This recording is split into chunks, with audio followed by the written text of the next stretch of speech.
Bismillahirrahmanirrahim.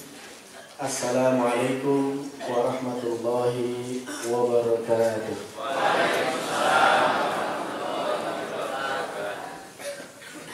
Alhamdulillahi wa kafa. Wassalatu wassalamu ala nabiyil mustafa wa ala alihi wa ashabihi wa man tabi'al huda. Wa qala Allah ta'ala: Ya ayyuhalladzina amanu taqullaha wa qulu qawlan sadida yuslih lakum a'malakum wa yaghfir lakum dhunubakum wa may yuti'illaha wa rasulahu faqad faza fawzan 'azima. Amma ba'du, subhanakallahumma la 'ilma lana illa ma 'allamtana wa la sahla illa ma ja'altahu sahla. Rabbana zidna ilman nafi'a warzuqna fahma. Bapak-bapak dan ibu-ibu serta jamaah sekalian yang semoga dirahmati Allah Subhanahu wa taala. Alhamdulillah, kembali kita bersyukur kepada Allah tentu atas berbagai nikmat yang Allah berikan kepada kita, utamanya nikmat kesehatan dan kesempatan, sehingga pada pagi hari ini kita dapat berkumpul bermajlis di Masjid Al-Huda ini untuk sejenak berzikir pada Allah Subhanahu wa taala. Bapak Ibu hadirin wal hadirat rahimakumullah, pagi hari adalah di antara waktu yang Allah Subhanahu wa taala perintahkan kepada kita untuk memperbanyak zikir. Dalam beberapa ayat di Al-Qur'an Allah berfirman seperti dalam surat Al-Insan, "Wadhkur isma rabbika bukratan wa asila." Wadhkur isma rabbika, dan berzikirlah menyebut nama Rabbmu. Kapan? Bukratan wa asila. Bukratan pada pagi hari, wa asila pada sore hari. Jadi di antara waktu yang memang kita diperintahkan oleh Allah untuk memperbanyak zikir adalah pada waktu pagi dan pada waktu petang hari. Kalau Nabi Sallallahu Alaihi Wasallam dan juga para sahabat serta pendahulu kita yang soleh, mereka memulai pagi itu bukan dari waktu subuh. Kita tahu bahwa waktu pagi adalah awal bagi manusia untuk beraktivitas. Ada yang memulai sejak terbit matahari, ada yang memulai sebelum terbit matahari. Bahkan ada orang yang memulai paginya dengan maksiat, naudzubillah. Ada orang yang memulai pagi dengan aktivitas dunia. Namun kita bersyukur pada Allah bahwa Allah memberikan taufik kepada kita untuk memulai pagi kita dengan aneka macam ketaatan pada Allah. Kalau dahulu para pendahulu kita yang soleh memulai pagi itu bahkan sejak sepertiga malam, terakhir sebelum datangnya waktu subuh, mereka sudah bangun, kemudian tenggelam dalam aneka macam ibadah, bermunajat pada Allah Subhanahu wa taala. Terus disambung dengan sholat subuh berjamaah, disambung dengan zikir, dan alhamdulillah pagi ini kita juga dapat menyambung lagi dengan bermajlis di masjid kita ini. Alhamdulillah. Bapak Ibu hadirin wal hadirat rahimakumullah, setiap hamba tentu ingin menjadi yang terbaik di hadapan Allah Subhanahu wa taala. Setiap kita kalau ditanya apakah mau dinilai oleh Allah sebagai hamba yang terbaik, tentu tidak ada yang menolak dari kita. Semuanya pasti ingin menjadi orang yang terbaik di hadapan Allah Subhanahu wa taala. Karena dalam syariat Islam Allah Subhanahu wa taala juga menganjurkan kepada kita untuk menjadi pribadi-pribadi yang terbaik itu.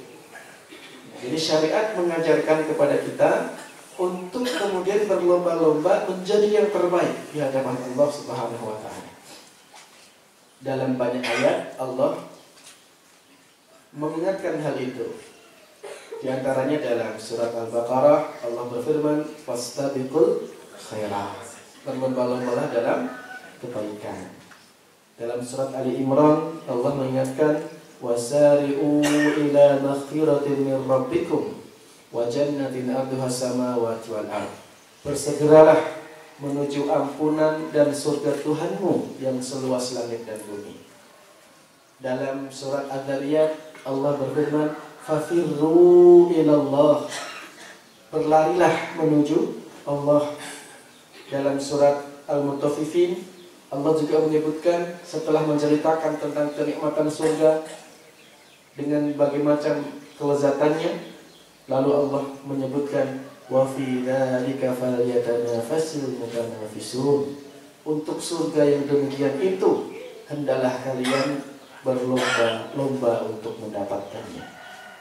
Jadi kita diperintahkan oleh Allah untuk kemudian berlomba-lomba menjadi yang terbaik di hadapan Allah.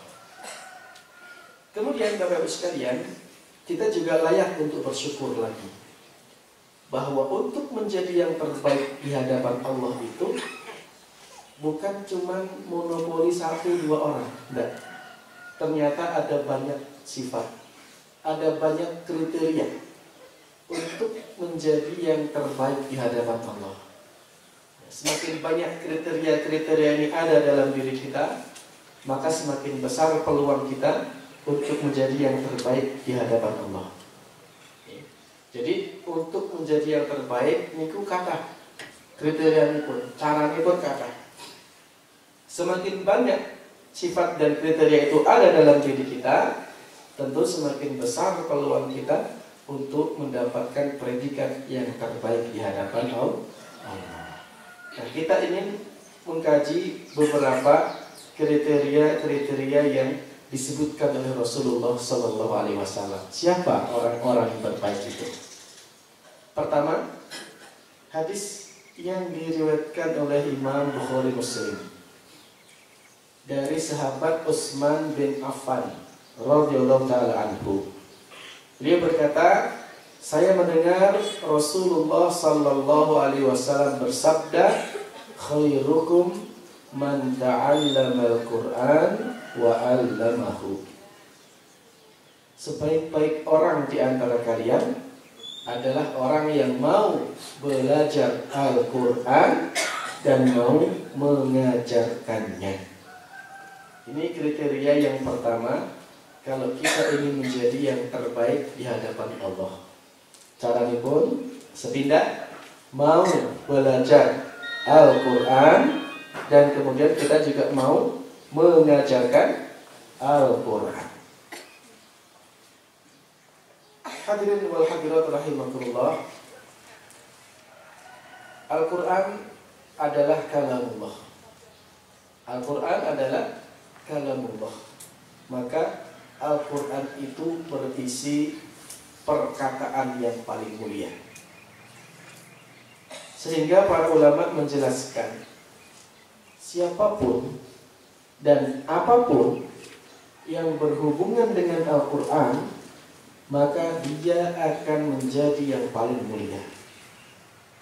Kalau beda ini, siapapun dan apapun yang berhubungan dengan Al-Quran, dia akan menjadi yang paling mulia. Contoh, Nabi Muhammad SAW adalah Nabi yang diturunkan kepadanya Al-Quran.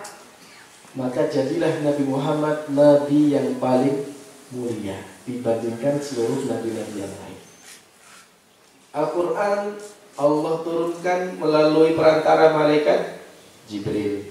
Jadilah malaikat Jibril sebagai malaikat yang paling mulia. Al-Quran Allah turunkan pada bulan Ramadan. Jadilah bulan Ramadan sebagai bulan yang paling mulia. Al-Quran Allah turunkan pada satu malam, namanya malam Lailatul Qadar. Jadilah malam Lailatul Qadar sebagai malam yang paling mulia. Al-Quran Allah turunkan pertama kali di kota Makkah. Jadilah kota Makkah sebagai kota yang paling mulia. Al-Quran Nabi Muhammad sallallahu alaihi wasallam ajarkan pertama kali kepada para sahabat. Jadilah para sahabat generasi yang paling mulia. Sehingga wajar kalau kemudian Nabi menyebutkan siapapun dan apapun yang berhubungan dengan Al-Quran, maka dia akan menjadi yang paling mulia. Sehingga apapun profesi kita, apapun status kita, kita akan menjadi yang mulia kalau kemudian kita mau belajar Al-Quran. Misalkan kita seorang pedagang yang paling mulia adalah pedagang yang mau belajar Al-Quran. Jadi sopir yang paling mulia adalah sopir yang mau belajar Al-Quran. Jadi petani yang paling mulia adalah petani yang mau belajar Al-Quran. Jadi peternak yang paling apik ya peternak yang gelem belajar Al-Quran. Paham ya? Nah, Bapak Ibu sekalian yang dimuliakan Allah Subhanahu wa taala, hadis ini diriwayatkan oleh Sinten Bukhari. Sahabatipun Utsman bin Affan, menantu Rasulullah sallallahu alaihi wasallam, khalifatul kaum muslimin nomor 3. Sasampunipun Abu Bakar Siddiq dan Umar bin Khattab. Maka beliau adalah orang yang paling paham terhadap hadis ini. Ya, beliau itu orang yang paling paham terhadap hadis ini. Sehingga kalau kita baca biografi beliau, subhanallah, Utsman bin Affan itu selalu berinteraksi dengan Al-Quran. Dan begitu banyak perhatian beliau terhadap Al-Quran. Beliaulah khalifah yang mengumpulkan Al-Quran. Terus dahulu Al-Quran ini ditulis ada kulit kayu, ada kulit pohon, kulit kayu dan sebagainya. Lalu kemudian di kulit binatang yang disamak. Kemudian pada masa Khalifah Utsman lah Al-Quran yang terserak-serak itu dikumpulkan jadi satu. Kemudian ditulis dalam sebuah buku, sebuah kitab yang kemudian dijadikan mushaf standar, diberi nama Mushaf Utsmani, disimpan di rumahnya Hafsah binti Umar, dan kemudian dijadikan mushaf standar rujukan utama kaum muslimin. Sehingga sampai sekarang ketika kita bisa membaca Al-Quran, itu tidak lain juga atas andil dan jasa Utsman bin Affan yang membukukan Al-Quran. Pada waktu beliau sebelum meninggal dunia, Bapak Ibu sekalian, beliau wafat. Sebelum wafat malamnya itu, beliau telah membaca Al-Quran dan bahkan menghatamkannya satu malam 30 juz. 30. Satu malam itu saja membaca 30 juz. Kemudian besoknya beliau dibunuh oleh orang Khawarij. Sehingga beliau meninggal dalam keadaan membaca Al-Quran, dan bahkan diriwayatkan sebagian darah beliau juga menetes mengenai mushaf Al-Quran yang beliau baca itu. Radhiyallahu ta'ala anhu. Nah, ini bagaimana sahabat Utsman bin Affan kemudian memberikan contoh kepada kita perhatian menjadi ahlul Quran. Para saya nasihatkan untuk saya pribadi dan juga kepada Bapak Ibu sekalian, mari hendaknya kita ini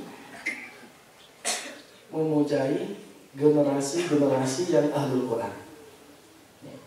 Umpamanya pun di antara kita wis berat untuk menghafal Al-Quran, umpamanya meskipun tua-tua ya, yang menghafal Quran soal.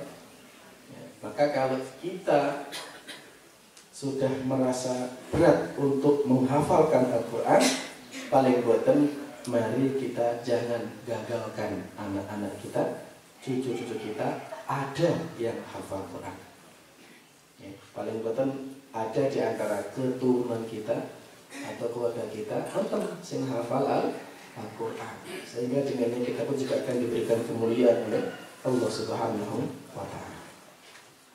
Ini ciri yang pertama, kriteria yang pertama. Yang kedua, untuk menjadi yang terbaik di hadapan Allah Subhanahu wa Ta'ala, hadis yang disampaikan oleh sahabat Abdullah bin Amr bin As. Abdullah bin Amr bin As radhiyallahu ta'ala anhuma. Dia berkata, kana Rasulullah sallallahu alaihi wasallam lam yakun fahisha wala mutafahisha. Adalah Rasulullah sallallahu alaihi wasallam itu tidak termasuk orang yang keji, dan beliau tidak pernah berbuat keji. Wa kana yaqul, dan Nabi pernah bersabda, inna min khiyarikum ahasinukum khuluqa. Orang yang paling baik di antara kalian adalah orang yang paling bagus akhlaknya. Nah, ini kriteria yang kedua untuk menjadi yang terbaik di hadapan Allah. Orang yang bagus akhlaknya. Mungkin Bapak Ibu sekalian di antara kita, atau juga mungkin bahkan banyak di antara kita, orang kalau dilihat dari sisi ibadahnya pas-pasan, sholatnya ya sing wajib-wajib, sunai kadang-kadang, puasanya ya nek Ramadan, sunai ya, paling setahun bintang Arafah, Muharram, Senin Kemis ingat kelingan, dikira ya paling nek bar sholat. Mungkin ada di antara kita yang seperti itu. Mantap betul. Jujur teman-teman. Tapi Bapak Ibu sekalian, Rasulullah sallallahu alaihi wasallam mendika, innal abda la yablughu darajata as-sa'imil qa'imi bi husni khuluqihi. Ada seorang hamba yang bisa mendapatkan derajatnya orang yang puasa sunnah, orang yang sholat sunnah, tahajud dan sebagainya, dengan apa? Bi husni khuluqihi, dengan akhlaknya yang baik. Jadi akhlak yang baik itu merupakan barometer seseorang menjadi terbaik di hadapan Allah Subhanahu wa Ta'ala. Bahkan Rasulullah sallallahu alaihi wasallam ketika ditanya oleh salah seorang sahabat tentang perilaku seseorang yang kemudian tingkah lakunya, tindak tanduknya itu suka mengganggu tetangganya, Nabi bersumpah, wallahi la yu'min, wallahi la yu'min, wallahi la yu'min, kata Nabi kita, demi Allah enggak beriman, demi Allah enggak beriman, demi Allah tidak sempurna imannya. Siapa ya Rasulullah? Man la ya'manu jaruhu bawa'iqahu. Orang yang tetangganya itu merasa tidak aman dari tindak tanduknya. Jadi Nabi malah menyebutkan dia telah kehilangan iman ketika ucapannya membuat tetangganya tidak nyaman, ketika perbuatannya membuat tetangganya gelisah, resah, dan merasa tidak aman. Nah, orang yang seperti itu justru disebut oleh Rasulullah sallallahu alaihi wasallam telah kehilangan imannya. Begitu pula ketika Nabi ditanya tentang seorang perempuan yang kebiasaannya itu sholat malam terus, nek awan puasa terus, tapi di samping itu ternyata lisannya tidak bisa berhenti dari mencaci maki dan mencela tetangga-tetangganya. Maka Nabi ditanya tentang perempuan itu, bagaimana ya Rasulullah? Karena Nabi menjawab, la khaira fiha wa hiya finnar. Tidak ada kebaikannya perempuan itu dan dia nanti akan ke neraka. Tentu juga ini berlaku untuk laki-laki yang kemudian tidak bisa mengendalikan lisannya, tidak bisa menjaga tindak tanduknya, perbuatannya dari menyakiti orang lain, maka diancam dia akan mendapatkan ancaman untuk dari nerakanya Allah Subhanahu wa Ta'ala. Adapun bagi orang yang kemudian mampu berhias dengan akhlak yang mulia, mampu mengaplikasikan akhlak yang mulia dalam kehidupan sehari-harinya, Nabi justru menjamin. Kata Nabi, "Ana za'imun bi a'lal jannah." Saya jamin dengan surga yang paling tinggi. Surga yang paling tinggi, kata Nabi kita. Untuk siapa ya Rasulullah? Liman yuhsinu khuluquhu. Bagi orang yang mampu membaguskan akhlaknya. Jadi ucapannya bagus, ya, tingkah lakunya, muamalahnya bagus, sebagaimana contoh dari Rasulullah SAW, maka dia dijamin mendapatkan surga yang paling tinggi. Subhanallah. Maka ini kita berusaha untuk memiliki akhlak yang bagus dalam kehidupan kita sehari-hari. Nomor 3, kriteria menjadi yang terbaik di hadapan Allah. Pertama apa Pak? Mau belajar Al-Quran dan mengajarkan. Kedua, memiliki akhlak yang baik. Ketiga, hadis dari Sayyidah Aisyah radhiyallahu taala anha tentang karakter dan perilaku Rasulullah sallallahu alaihi wasallam ketika di dalam rumah. Nah, jobo kan para sahabat banyak yang melihat. Tapi kalau untuk di dalam rumah, maka yang paling paham adalah istri-istri Rasulullah sallallahu alaihi wasallam. Aisyah pernah menyebutkan bahwa Rasulullah sallallahu alaihi wasallam pernah bersabda, khairukum li ahlihi wa ana khairukum li ahli. Orang yang paling baik di antara kalian adalah orang yang paling bagus perilakunya terhadap keluarga. Dan aku, kata Rasulullah sallallahu alaihi wasallam, adalah contoh orang yang paling bagus perlakuannya terhadap keluargaku. Jadi wong sing paling apik niku sing pripun? Yang bagus perlakuannya terhadap keluarga. Sehingga mari kita berusaha untuk keluarga sendiri kita ini menjadi yang terbaik terhadap perlakuan kita. Jangan sampai kita ini jadi orang yang di keluarga sendiri justru dikenal sebagai orang yang tidak baik. Jangan sampai kita ini di keluarga sendiri kepergiannya disyukuri, nek teko orang disenengi. Apa nyatos? Jadi jangan sampai ada kita ini nek lunga ning keluarga seneng, nek bali malah nyusahake. Nyata seperti itu. Sebab Rasulullah ngendika wa ana khairukum li ahli.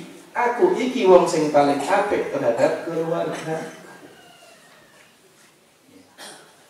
Ada sebagian atau ada orang yang nek di luar dikenal sebagai wong sing apik banget.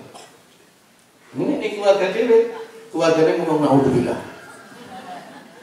Hampir nyata seperti itu. Ada orang yang jopo senengane jajan bersama teman-temannya, dia yang bayar. Senengane ngoten iki. Nek jopo dia suka menjajak ke teman-temannya. Enak di rumah. Bojone kur entuk story WhatsApp. Untuk foto netok. Untuk status. Jangan sampai seperti itu. Kita ini berusaha menjadi orang yang di luar dikenal baik, di keluarga sendiri juga lebih baik. apatah lagi orang yang kemudian paling dekat dengan kita. Apapun status kita, jadilah yang terbaik. Kalau kita menjadi seorang ibu, jadilah ibu yang terbaik untuk anak-anaknya. Kalau kita menjadi seorang bapak, jadilah bapak yang terbaik untuk anak-anaknya. Kalau kita ini menjadi seorang istri, jadilah istri yang terbaik untuk suaminya. Kalau kita ini menjadi seorang suami, jadilah suami yang terbaik untuk istri-istrinya, untuk istrinya.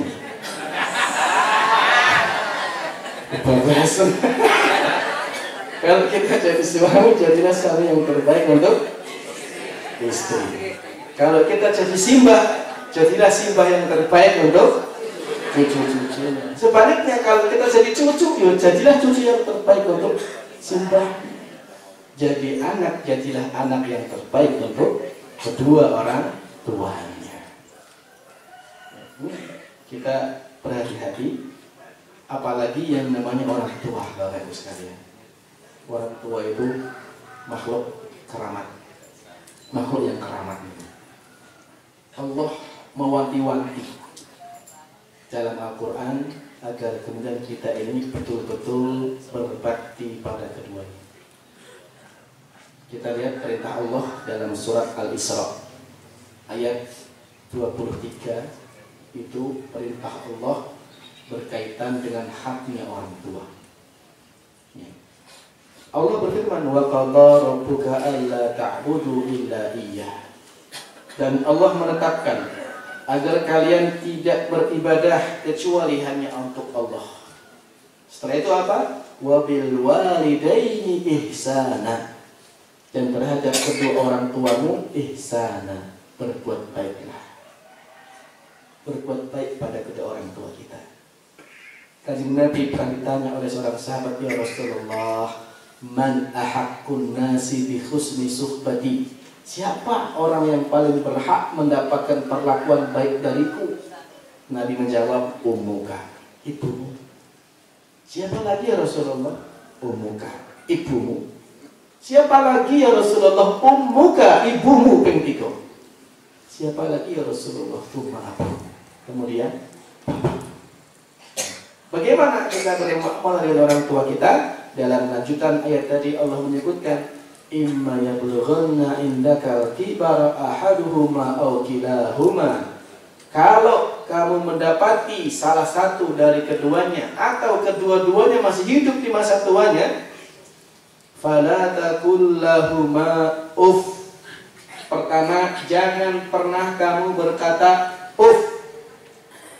Uff nih istilah untuk sebuah ucapan yang menunjukkan ekspresi tidak senang. Jadi membicarakan sesuatu dengan ekspresi yang tidak senang kepada orang tua itu haram. Gak boleh. Ah, ih, ish, ya. Dan semacamnya itu gak boleh sama orang tua. Fala taqul lahuma uff wala tanharhuma. Dan jangan kamu bentak keduanya. Tidak boleh kita berkata keras pada orang tua. Ya. Dulu guru kula nek ngajar ngeten iki. Umpamane wong tuamu kuwi ngomong nggo mikrofon kono, kayak kowe ning kene nggo mikrofon. Kalau orang tua pakai mikrofon volume 5, kamu nggak boleh pakai volume 6. Karena nek volume 6 kan lebih seru. Itu masuk kategori wala tanharhuma, jangan kamu bentak kedua. Gak boleh kita berkata kasar pada orang tua. Selanjutnya apa? Wa qul lahuma qaulan karima. Dan berbicaralah kepada keduanya dengan qaulan karima, perkataan yang paling mulia, ucapan yang paling bagus. Sebelum kita ngomong yang bagus untuk orang lain, ketahuilah orang tua kita paling berhak mendengarnya. Nek wong pelayan ki sing apik ngomong napa? Jawa napa? Krama inggil. Sakit mboten enggak? Yang sepas sakit mboten krama inggil. Kalau orang tuanya bisa krama inggil, maka anak hukumnya wajib ngomong krama inggil karo wong tuane. Dalilnya apa ini? Wa qul lahuma qaulan karimah. ngomong sing paling apik. Nah saiki kantor sing do kuali. Kalau wong jopo iso basa pripit. Ketemu ning pasar ngomongnya walus, ndak bunti Pak, sing bunti. Kalau wong tanya dhewe ora iso. Ini kuali. Padahal siapa yang melahirkan? Siapa yang memberi nafkah? Orang tua. Kenapa perlakuan untuk ngomong sing apik wae ora iso? Ya. Jadi kalau kita dengan orang lain bisa kromo inggil, Bapak Ibu sekalian, nyuwun sewu, maka kepada orang tua lebih wajib untuk kita mengucapkan kalimat yang bagus itu. Kalau kita melihat kepada para pendahulu kita, ya, mereka itu betul-betul sangat memperhatikan kedua orang tuanya. Contohnya pun, anten zaman tabi'in namanya pun Ali bin Husain bin Ali bin Abi Thalib. Lebih dikenal dengan lakopnya Zainul Abidin. Zainul Abidin. Orang-orang biasa memberi nama Zainal Abidin. Beliau itu dikenal sebagai orang yang sangat berbakti pada ibunya. Sampai-sampai nek pas wayahe dahar, Zainal Abidin tidak akan mau untuk ngambil makanan sebelum ibunya ngambil. Jadi Zainal Abidin yang namanya dahar kali ibunya beliau nggak akan pernah menyentuh makanan satupun sebelum ibunya ngambil duluan.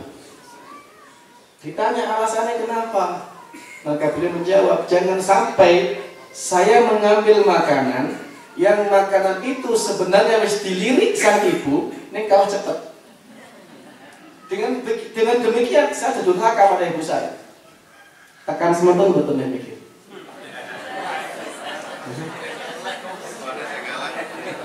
Pamane ini rumah balik titik, ya tak? Ada pupune, ada kepala atine, ada suwine, ada dokter mentah. Kira-kira anaknya mulai sendi. Nah, Zainal Abidin belum nggak akan berani ngambil satupun itu sebelum ibunya, karena khawatir jangan-jangan yang kau menjepuk hati ini ibuku sebatin, wah kalah cepet nih ngerapain karo anaknya. Nah seperti itu menurut Zainal Abidin itu durhaka, durhaka ini. Ini ngomong lagi pintar saya ini kok ngomong bisa kok le, cuman malah hati lah lo. Bisa bisa ya. Subhanallah. Gampang banget. Padahal itu cara supaya anak itu tidak durhaka. Ya apik malu. Yang mau dibocorkan anak-anak. Zaman sahabat tabi'in nggih wonten riyen. Seorang pemuda dari Yaman. Yaman Pak. Yaman itu negara sebelah selatanipun Mekah. Mekah nek ngidul niku tekan Thaif. Taif nek ngidul meneh tekan Abha, bareng niku tekan Jizan, setelah Jizan niku berbatasan dengan Yaman. Waduh, ya kurang lebih sekitar 400 kilo. Dari Jakarta. Dari Jakarta kurang lebih. Pemuda ini datang ke Mekah untuk melaksanakan ibadah haji atau umroh. Terus ibunya kan sudah tua. Jadi ibunya itu digendong, Pak. Gendong ibu, digendong. Tawaf digendong, sa'i digendong. Bahkan di perjalanan pun juga digendong. Dan dia mengatakan, saya tidak pernah berhenti kecuali ibu saya nyuruh berhenti. Nah ibu ngomong mandeklah di mandek. Dan gak pernah mengeluh. Terus pas di depan Masjidil Haram, di depan pintu Masjidil Haram, pemuda ini melihat Abdullah bin Umar bin Khattab, sahabat Nabi. Kemudian pemuda ini pun bertanya, wahai Abdullah bin Umar, Anda kan sahabat Nabi, jenengan kan sahabat Nabi, saya tak tanya kepada Anda, silahkan. Dia cerita, saya datang dari Yaman, saya kesini gendong ibu saya tawaf saya gendong, sa'i saya gendong, kemana-mana saya gendong. Apakah itu sudah bisa dikategorikan saya telah berbakti dan membalas jasa ibu saya? Itu pertanyaannya. Apakah amal itu sudah mampu membalas jasa ibu saya? Abot betul nama niku. Gendong wong tuwa. Pak Jam Haririn dia betul gendong. Gendong betul Pak Rir. Dorong. Iki gendong. Maka Abdullah bin Umar jawab, wahai anak muda, ketahuilah perbuatanmu itu gendong itu ning tawaf sa'i gendong ngono itu belum sebanding dengan setetes keringat ibumu ketika melahirkan kamu. Subhanallah, setetes keringat tok wae enggak sebanding. Kalau ibu-ibu ngelahirkan dengan tetes. Tetes ya. Kulo niki anak kulo nembe papat. Sing telu ora urah lahirin. Sing nomor 4 satu-satunya anak saya yang saya lihat langsung pas lahir. Yo cek rekoso terangane Pak. Saya setuju. Anak pertama yang lahir itu jadi kula nunggoni ya. Anak pertama itu lahir kula nunggoni asli nih. Kayak besok kalau saya kuliah di telepon pendarahan kula Bali, kuning klinik. Jam 09.00 esuk kula tunggoni tekan wengi ora lahir. Tekan subuh mboten lahir. Adzan subuh di masjid Allahu Akbar Allahu Akbar. Kadang adzan subuh kula izin, aku tadi masjid dhisik. Gua mangkat di masjid, salat subuh jamaah. Bar salat subuh langsung balik jane ya. Tapi begitu sampai di klinik, wes dijahit. Itu ora sempat loro bulan ini. Betul sempat loro lagi. Anak saya kedua malah lahir dewi. Gua nangis nih ya. Kalau Saudi, istri saya hamil tua, terus dikabari lahiran. Gua sangat nangis di situ. Kenapa? Karena istri saya itu lahirnya tiba-tiba aja, teman-teman. Tiba-tiba merasakan mau lahir. Akhirnya Arab digawarin puskesmas sudah nggak nyandak. Ya wis, akhirnya bidannya itu kali sing diundang. Nah, bidannya urung teko wis lahir dhisik. Ya, sakit nangis lan mriku krungu. Bayangno kekasan. Sing nomor 3 lahir di kula pasti kuliah ke Madinah. Ora meneh. Nah, sing nomor 4 iki kula tunggu dikit lahir, ketika mlebu klinik penjadi niku. Tekan lahir yo banyak ternyata rekoso banget. Niku Pak. Enggak nang delok nek bojoku lahir iki. Subhanallah.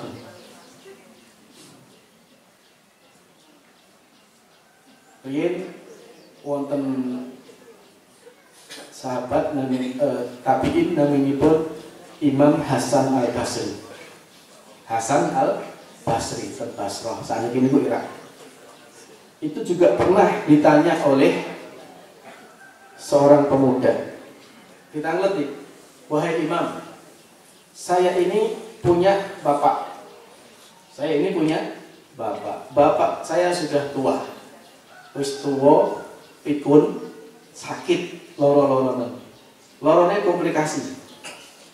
Sehingga segala aktivitasnya hanya di atas ranjang. Adus yo kolodusi, mangan yo saya suapin, dia pergi kemana juga saya gendong. Dan saya tidak pernah mengeluh. Itu sudah berbulan-bulan. Apakah ini sudah bisa dikategorikan saya berbakti pada bapak saya? Dan saya telah membalas jasa bapak saya, wahai Imam. Kebayang mana? Uang sepuh, pikun, lorone komplit, sehingga dia harus nyewoi, naik buang air, mangan di tulang, ya, pakaian digendak, dicucikan, dia bikin kemana digendong. Itu perbuatannya tiap hari seperti itu. Ditanyakan kepada Imam Hasan Al-Basri. Maka beliau menjawab, wahai anak muda, ketahuilah perbuatan kamu itu belum bisa dikategorikan berbakti pada bapakmu. Kamu tidak akan pernah bisa membalas jasa bapakmu. Yang kamu lakukan itu baru seperti yang dulu juga orang tuamu lakukan pada kamu. Dari masa ngisi pas bayi ya apa? Ngisi sing nyewani sapa? Oh tuamu. Kamu yang nyuapin waktu kamu kelaparan waktu bayi siapa? Orang tua. Sing ngedusi orang tua, sing gendong orang tua. Tapi ada sing beda ya Bapak Ibu sekalian. Ada yang membedakan. Bedanya wonten. Bedanya di mana? Bedanya wonten niat. Bedanya wonten niat. Orang tua ketika mengasuh bayinya itu dengan ketulusan niat yang luar biasa. Setiap orang tua, utamanya ibu-ibu, ketika menggendong bayinya, nyuapin anaknya, ngomong anaknya, pasti terlantun sebuah doa untuk anaknya. Doanya adalah supaya anaknya itu berumur panjang dan diberikan kesuksesan oleh Allah. Allah sebutkan itu. Tapi kemudian akan terbalik ketika sang ibu sudah jompo, anaknya yang mengasuh ibunya. Doanya pripun kira-kira?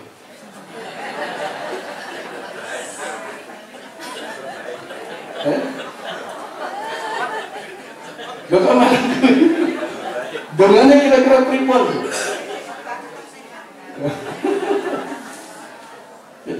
Ngopeni wong tua wis pikun, loro. Rasa apa-apa. Kira-kira apakah doanya sama dengan ibunya dulu? Semoga ibu saya panjang umur. Apa ilmu ini kira-kira kapan matinya? Nah, ini yang membedakan Bapak Ibu sekalian. Makanya Imam Hasan Al-Basri mengatakan tidak akan pernah sama. Tidak akan pernah sama. Niat kesin itu. Sebagus apapun kita berusaha untuk ngopeni wong tua, tidak akan pernah sama niat kita dibandingkan orang tua dulu ketika mengasuh kita. Makanya orang tua itu dalam Islam memiliki kedudukan yang sangat tinggi. Wabil walidaini ihsana, berbuat baiklah kepada kedua orang tua. Ini kisah-kisah zaman dulu. Saat ini kisah zaman-zaman now. Onten sing zaman now iki. Anten seorang dokter Arab. Dokter ini tiba-tiba suatu hari kedatangan seorang pasien. Pasiennya cah lanang, cek remaja, cek nom. Kalau wong tua niki edan. Wong tua wedok edan. Karena edan kelakuannya juga enggak genah. Kadang itu nih anak laki-laki tadi, kadang jambai, kadang yo ngomong mencaci maki. Jadi wong edan. Sing wong edan iki sakit gitu. Akhirnya dibawa laki-laki itu ke dokter praktek. Terus ditanya sama dokter itu, "Wahai anak muda, siapa perempuan ini?" Nah, dia ibu saya. Dia ibu saya. Kan dia melihat, yo dicakak-cakak, dijabai, dicaci maki, ini menang wae anak lanang. Sejak kapan orang tua kamu seperti itu pada kamu? Ya sejak saya lahir sudah begitu. Kayak lahir pun ngoten niku. Ditanya lagi, kok bisa? Kronologinya, dulu kakek saya menikahkan ibu saya pada laki-laki. Tapi hanya bertahan beberapa bulan. Karena ibu niku edan, sing lanang ora tahan. Akhirnya dipulangkan sama kakeknya kan ngoten. Tapi sudah hamil. Lahirlah anak ini. Sehingga anak ini sejak lahir mendapatkan ibunya edan. Pamorma, gila. Terus kata dokter ini, kok kamu maunya kamu merawat ibu perempuan ini? Nah, kan dia ibu saya dok. Tapi kan dia nggak tahu kalau kamu anaknya. Nah, gitu kan ngerti edan. Dia kan nggak tahu kalau kamu anaknya. Kata anak ini, wahai dokter, ibu saya memang tidak pernah tahu kalau saya anaknya. Tapi Allah tahu kalau saya anaknya. Ibu saya memang tidak pernah tahu kalau saya anaknya. Tapi Allah ngerti, Allah tahu kalau saya adalah anak ibu saya, sehingga saya berkewajiban berbakti pada ibu saya. Subhanallah. Setelah diperiksa dan kemudian kasih obat, dokter tadi nutup pintu lawannya, nangis di situ. Nangis, apa? Dia bercerita, saya itu sudah sering mendengar ceramah berbakti pada orang tua, tapi sekarang ini baru saya melihat ada seorang anak yang betul-betul harus berbakti pada ibunya. Namanya tanah sebuah subhanallah. Ini kisah zaman now, belum lama di Arab. Subhanallah. Ya. Hanya Nabi kita tadi menyebutkan untuk menjadi yang terbaik di hadapan Allah adalah yang paling baik perlakuannya terhadap keluarga. Ya. Maka yang paling utama adalah orang tua kita, bapak ibu sekalian, anak-anak kita, istri, bapak, ibu, suami, saudara kita. Mari kita berusaha untuk berhias dan bermuamalah yang terbaik untuk mereka. Pun kita minum. Tiga. Pertama, kedua, tiga, terbaik pada keluarga. Jadi pun saat itu setengah meleh ya, setengah meleh. Kan persambung berapa kok? Yang keempat,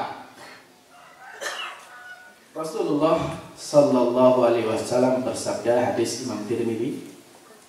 Hadis Imam Tirmidzi, ketika beliau ditanya oleh seseorang, ya Rasulullah, ayyun nasi khair?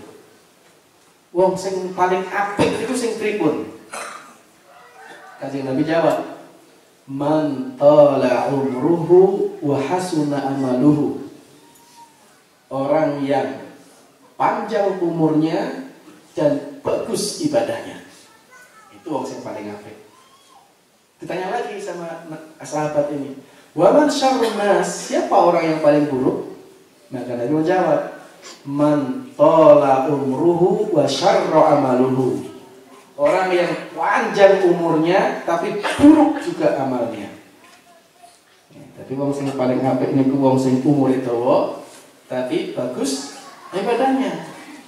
Wong sing paling elek umure dawa, elek juga pemintae. Kalau orang yang diberikan umur yang panjang tadi kemudian menggunakan hari-hari dalam ketaatan pada Allah, maka dia akan semakin tinggi derajat surganya di Allah. Sebaliknya, kalau ada orang yang umurnya panjang tapi kemudian selalu tenggelam dalam kemaksiatan, itu sama saja bagi dia setiap hari bertambah semakin dalam lubang neraka yang dia gali. Pertanyaannya adalah, atau permasalahannya adalah, bukan seberapa panjang umur kita Bapak Ibu sekalian, tapi seberapa kualitas umur kita. Ya. Seberapa kualitas umur kita, itu yang paling penting. Umurnya pendek, tapi kalau kita gunakan dengan kualitas, itu jauh lebih baik daripada dawa umure ning Allah pemindai. Ya. Makanya Bapak Ibu sekalian, bagaimana kemudian kita bisa berusaha mengkondisikan ya, diri kita dan juga anak-anak kita untuk kemudian bisa selalu tumbuh dalam peribadatan kepada Allah. Umpamanya pun utamanya kalau kita ini masih punya anak-anak muda, adik-adik kita pemuda. Dikatakan pemuda itu, pemuda itu adalah usia ketika setelah balik sampai 40 tahun. Itu pemuda, Pak. Baca itu kan, Pak. Berarti sudah muda, Pak. Ngaku 6 loh, Pak. Pemuda itu 40 tahun maksimal. Balik sampai 40 tahun. Itu pemuda. Ada keistimewaan pemuda itu. Nabi pernah menyebutkan sab'atun yudhilluhumullahu fi yaumin la dhilla illa dhilluh. Ada 7 golongan yang kelak akan dinaungi oleh Allah pada hari tidak ada naungan kecuali dari Allah. Salah satunya adalah syabun nasyat fi ibadatillah. Pemuda yang tumbuh dalam ketaatan kepada Allah. Nek ana wong nom kok hari-harinya selalu diisi dalam ketaatan kepada Allah, itu istimewa. Nek wong tua ora istimewa meneh Bapak Ibu. Nek ana wong tua kok sakit ning masjid, wong tua sakit ngaji, ora gumun. Wong tua kok ora gumun. Wis mambu lemah sare. Tapi sing gumun kene ku nek ana wong nom, pemuda kok sregep ning masjid, sregep ngaji, itu baru 2 jempol. Nek wis tuwa ora gumun. Justru sing gumun iki nek ana wong tuwa ora gelem ngaji, ya itu gumun. Iya. Nek wis tuwa sregep ngaji, wis kudune ngoten niku. Kudune jan wis tuwa to sregep ngaji. Ini nek ono wong tua ora gelem ngaji. Aku sing gumun ki.